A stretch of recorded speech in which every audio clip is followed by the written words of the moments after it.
नमस्कार दोस्तों, इंफ्राटॉस के नए एपिसोड में आपका स्वागत है। तो चलिए शुरू करते हैं। पहली खबर की शुरुआत करते हैं तेलंगाना से, जहां पर दोस्तों तेलंगाना सरकार स्टेट के अंदर उनकी पहली डेटा सेंटर सिटी को सेटअप करना चाहती है और इसके लिए तेलंगाना के सीएमए ऑफिशियल्स को ऑर्डर वगैरह दे दिए हैं। दोस्तों बेसिकली पिछले 1-2 सालों के अंदर अंदर विशाखापट्टनम ने हैदराबाद के लिए एक काफ़ी अच्छा खासा चैलेंज पेश किया है। जब हम बात करते हैं डेटा सेंटर्स की इन्वेस्टमेंट के बारे में, बिलियंस ऑफ डॉलर्स की इन्वेस्टमेंट रिसेंट टाइम में हमें आंध्र प्रदेश के अंदर देखने को मिली है, स्पेसिफिकली विशाखापट्टनम में। और इनफैक्ट आंध्र प्रदेश सरकार वहाँ पर एक डेटा सेंटर सिटी को भी तैयार कर रही है। और क्योंकि तेलंगाना सरकार भी देख रही है कि बहुत सारी इन्वेस्टमेंट्स अभी विशाखापट्टनम के अंदर जा रही है, तो हैदराबाद की सुप्रीमेसी को बनाए रखने के लिए उन्होंने डिसाइड किया है कि हैदराबाद के पास इस डेटा सेंटर सिटी को सेटअप किया जाएगा, जो स्पेसिफिकली बनाई जाएगी अलूर विलेज के अंदर। 1500 एकड़्स के एरिया में फैली होगी और हैदराबाद से ऑलमोस्ट 55 किलोमीटर के डिस्टेंस पर ये लोकेटेड होगी। अभी अनाउंसमेंट तो कर दी गई है, देखना है कि ये सक्सेसफुल बन पाती है या फिर नहीं। अगली दोस्तों अपडेट उत्तर प्रदेश से है, जहां पर झांसी लिंक एक्सप्रेसवे को लेकर काम आगे बढ़ाया जा रहा है और अभी अथॉरिटीज के द्वारा कंस्ट्रक्शन एजेंसी को हायर करने का प्रोसेस स्टार्ट कर दिया गया है। तो दोस्तों लिंक एक्सप्रेसवे 106 किलोमीटर लंबा 6 लेन का ग्रीनफील्ड एक्सेस कंट्रोल्ड रोड होगा, जो कि जालौन के अंदर फूलपुरा विलेज से स्टार्ट होगा और वहां पर इसे बुंदेलखंड एक्सप्रेसवे के साथ भी कनेक्ट किया जाएगा इंटरचेंज बनाकर। जबकि झांसी के अंदर अंबाबाई विलेज के पास जाकर ये टर्मिनेट हो जाएगा, जो कि बहुत ही पास में लोकेटेड है शिवपुरी ग्वालियर नेशनल हाईवे के। इनफैक्ट जो नई सिटी झांसी के अंदर तैयार की जाएगी नोएडा की लाइंस पर, उसके साथ भी एक्सप्रेसवे डायरेक्टली कनेक्टेड होगा। 120 kmph के आसपास इसकी डिजाइन स्पीड होगी और 2 पार्ट्स में डिवाइड करके इसका कंस्ट्रक्शन किया जाएगा। कुल मिलाकर 5002 करोड़ रुपीस का यहाँ पर खर्च आएगा। एक बार जब यहाँ पर कॉन्ट्रैक्टर को चुन लिया जाता है तो 3 सालों के अंदर अंदर आपको ये बनता हुआ दिखाई देगा। अगली दोस्त अपडेट दिल्ली मेट्रो से है, जहाँ पर Delhi metro rail corporation limited ने सेंट्रल सेक्रेटेरिएट मेट्रो स्टेशन के ऊपर कंस्ट्रक्शन स्टार्ट कर दिया है। और इसके लिए ओवरऑल आप कह सकते हैं कि दिल्ली मेट्रो के फेज 5A के अंतर्गत एक और मेट्रो लाइन का कंस्ट्रक्शन स्टार्ट हो चुका है। तो दोस्तों आज से कुछ दिन पहले दिल्ली मेट्रो की गोल्ड लाइन पर भी एक इंटरचेंज मेट्रो स्टेशन का कंस्ट्रक्शन स्टार्ट हुआ था और अब उसके साथ साथ मेजेंटा लाइन एक्सटेंशन पर भी काम स्टार्ट हुआ है, जो बनाई जाएगी जीरकपुरी वेस्ट से आर.के. आश्रम मार्ग के बीच में। 9.9 किलोमीटर की इसकी लेंथ है और ये सेंट्रल सेक्रेटेरिएट मेट्रो स्टेशन एक इंटरचेंज का काम करने वाला है, क्योंकि इस इंटरचेंज के साथ एग्जिस्टिंग येलो लाइन और वायलेट लाइन ये दोनों कनेक्टेड होंगी। गवर्नमेंट एम्प्लॉइज और लुटियंस जोन की तरफ जाने वाले जो कम्यूटर्स हैं उनके लिए मेट्रो लाइन सबसे ज्यादा बेनिफिशियल होगी और मोस्ट प्रोबेबली 3-4 सालों के अंदर अंदर तैयार हो जाएगी। अगली दोस्त अपडेट विशाखापट्टनम से है, जहां पर ग्रेटर विशाखापट्टनम म्युनिसिपल कॉर्पोरेशन ने कुछ प्लान्स अनवेल किए हैं टूरिज्म को लेकर और भी इसके अंतर्गत आपको विशाखापट्टनम में 2 नए साइकिलिंग ट्रैक्स और 60 नए थीम पार्क्स बनते हुए दिखाई देंगे। दोस्तों विशाखापट्टनम जिस तरह की बड़ी सिटी है, इसका टूरिज्म पोटेंशियल बहुत ज़्यादा है, जिसको लोगों के सामने रखने की ज़रूरत है। और अच्छी बात यह है कि पिछले 1-2 सालों के अंदर अंदर बहुत सारे टूरिज्म रिलेटेड प्रोजेक्ट्स यहाँ पर लॉन्च किए गए हैं, चाहे आप रोपवे की बात कर लें या फिर ग्लास स्काईवॉक की बात कर लें।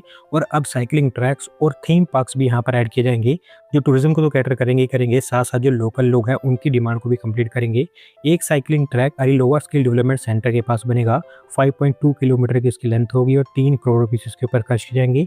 जबकि दूसरा साइकिलिंग ट्रैक एक बीच फ्रंट साइकिल ट्रैक होगा, जो सागर नगर के पास बनाया जाएगा। 700 मीटर की इसकी भी लेंथ होगी और 2 करोड़ रुपीस इसके ऊपर भी खर्च किए जाएंगे।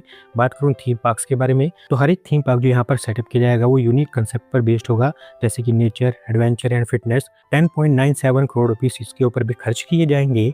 अगली 2 अपडेट हमारी रेलवेज की तरफ से है, जहां पर 200 रेल बोर्ड के द्वारा एक नया कोचिंग डिपो अप्रूव कर दिया गया है तमिलनाडु के अंदर और इसे त्रिची रेल डिवीजन के अंदर नागापट्टिनम डिस्ट्रिक्ट में बनाया जाएगा। तो दोस्तों ये कोचिंग डिपो स्पेसिफिकली विलियनकनी रेलवे स्टेशन के काफ़ी पास में लोकेटेड होगा और तमिलनाडु के कावेरी डेल्टा रीजन में जितनी भी ट्रेन सर्विसेज ऑपरेट होती हैं उनको ये सर्व करने का काम करेगा। 2 फेज में इसको तैयार किया जाएगा, जहां पर पहले फेज में एक पिट लाइन, एक स्टेबलिंग लाइन और एक हाई रूफ कवर्ड शेड बनकर तैयार होगा ट्रेन की मेंटेनेंस और रिपेयर को लेकर। दूसरे फेज में एक और पिट लाइन, 3 नई स्टेबलिंग लाइंस और कुछ और एडिशनल सेट्स यहाँ पर बनाए जाएंगे। त्रिची और विल्लुपुरम के बाद त्रिची रेल डिवीजन के अंदर ये तीसरा कोचिंग डिपो होगा। कुल मिलाकर 48.9 करोड़ रुपीस इसके ऊपर खर्च होंगे। अगली 2 अपडेट दिल्ली से है, जहां पर दोस्तों दिल्ली सरकार के द्वारा एक और नया रोड पैकेज अप्रूव कर दिया गया है और इस पर ऐसा बताया गया है कि इस पैकेज का इस्तेमाल मेनली रोड्स के रिपेयर और अपग्रेड के लिए होगा। तो दोस्तों पिछले कुछ महीनों के अंदर अंदर दिल्ली सरकार के द्वारा मल्टीपल रोड पैकेजेस अप्रूव किए गए हैं दिल्ली के लिए और अभी जो पैकेज यहाँ पर अप्रूव किया गया है 658 करोड़ रुपीस का है, जहाँ पर 270 किलोमीटर्स ऑफ रोड्स की रिपेयर करके उनको अपग्रेड किया जाएगा।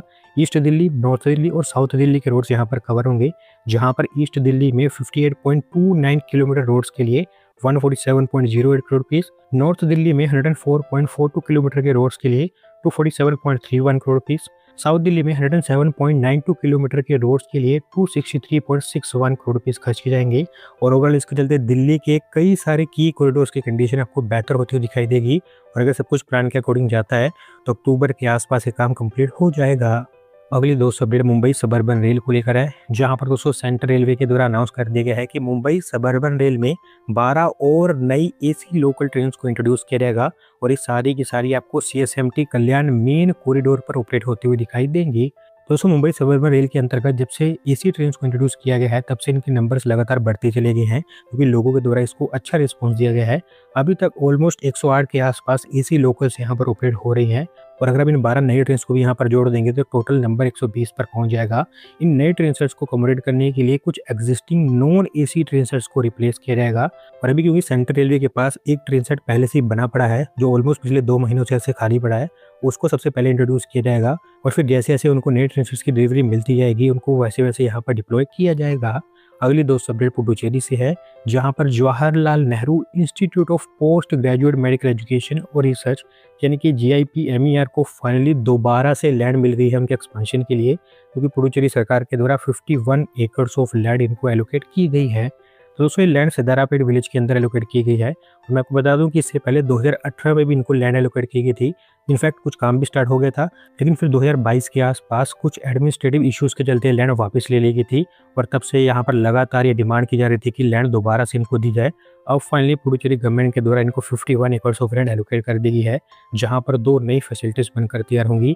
एक तो ट्रोमा केयर और रिहेबिलिटेशन सेंटर होगा एयर एम्बुलेंस फैसिलिटी के साथ, 25.4 एकड़्स की एरिया में फैला होगा और 425 करोड़ रुपीस की इसके ऊपर इन्वेस्टमेंट होगी। 250 बेड्स की इसकी कैपेसिटी होगी। जबकि दूसरा एक ऑर्गन ट्रांसप्लांटेशन सेंटर होगा जो 25.6 एकड़्स की एरिया में फैला होगा और 550 करोड़ रुपीस की इन्वेस्टमेंट इसके ऊपर भी होगी। 400 बेड्स की इसकी भी कैपेसिटी होगी। अगर यहाँ पर कोई इश्यूज नहीं आती है तो अगले 3-4 सालों में आपको ये बनते हुए दिखाई देंगे। आज की दोस्तों आखिरी अपडेट अडानी ग्रुप को लेकर है, जहां पर दोस्तों अडानी ग्रुप के द्वारा एक नया प्रोग्राम अनवेल किया गया है एयरपोर्ट सिटीज को लेकर और इसके अंतर्गत वो पहले फेज में ही 20,000 करोड़ रुपीस की इन्वेस्टमेंट करेंगे। तो दोस्तों भी आप जानते हैं कि अडानी ग्रुप देश के अंदर भी बहुत सारे एयरपोर्ट्स को अपग्रेड कर रहा है, जिसमें बहुत सारे छोटे भी हैं और बहुत सारे बड़े एयरपोर्ट्स भी हैं और उन्हीं एयरपोर्ट्स के अगल बगल इनके द्वारा एयरपोर्ट सिटीज डेवलप करने की बात की गई है और इनके द्वारा खुद ये बताया गया है कि ये इनिशिएटिव दुबई, सिंगापुर, एम्स्टर्डम और सियोल जैसी जो सिटीज में एयरपोर्ट्स हैं उनसे इंस्पायर्ड है। जैसे इन एयरपोर्ट्स के आसपास इकोनॉमिक हब्स तैयार किए गए हैं और एयरपोर्ट सिटीज को डेवलप किया गया है, उसी तरह से अडानी ग्रुप भी उनकी एयरपोर्ट्स के आसपास एयरपोर्ट सिटीज को तैयार करेगा। अभी फिलहाल 5 स्टेट्स में 6 एयरपोर्ट्स को ट्रांसफॉर्म किया जाएगा, जिसमें मुंबई एयरपोर्ट, नवी मुंबई एयरपोर्ट, अहमदाबाद, लखनऊ, जयपुर और गुवाहाटी, इन 6 एयरपोर्ट्स को चुना गया है। इन एयरपोर्ट्स के अगल बगल कुल मिलाकर 22 मिलियन स्क्वायर फीट में मिक्स्ड यूज डेवलपमेंट आपको होता हुआ दिखाई देगा, जहां पर hospitality, retail, offices, entertainment spaces, इस तरह की अलग अलग चीज़ें बनेंगी। और जैसे कि मैंने आपको बताया कि इसके पहले फेज में ही 20,000 करोड़ रुपीस की इन्वेस्टमेंट की जाएगी। तो पहले फेज में मुंबई और नवी मुंबई एयरपोर्ट्स को सबसे ज़्यादा टारगेट करेंगे, बाकी फिर जैसे जैसे काम आगे बढ़ता रहेगा वैसे वैसे यहाँ पर अगले फेजेस अनवेल किए जाएंगे। तो दोस्तों आज की वीडियो में बस इतना ही। अगर आप अपनी तरफ से अपडेट सबमिट करना चाहते हैं तो डिस्क्रिप्शन में दिए गए लिंक पर क्लिक करके सबमिट कर सकते हैं। अगर आज की वीडियो पसंद आई हो तो वीडियो को लाइक करें, चैनल को सब्सक्राइब करें। धन्यवाद वीडियो को देखने के लिए।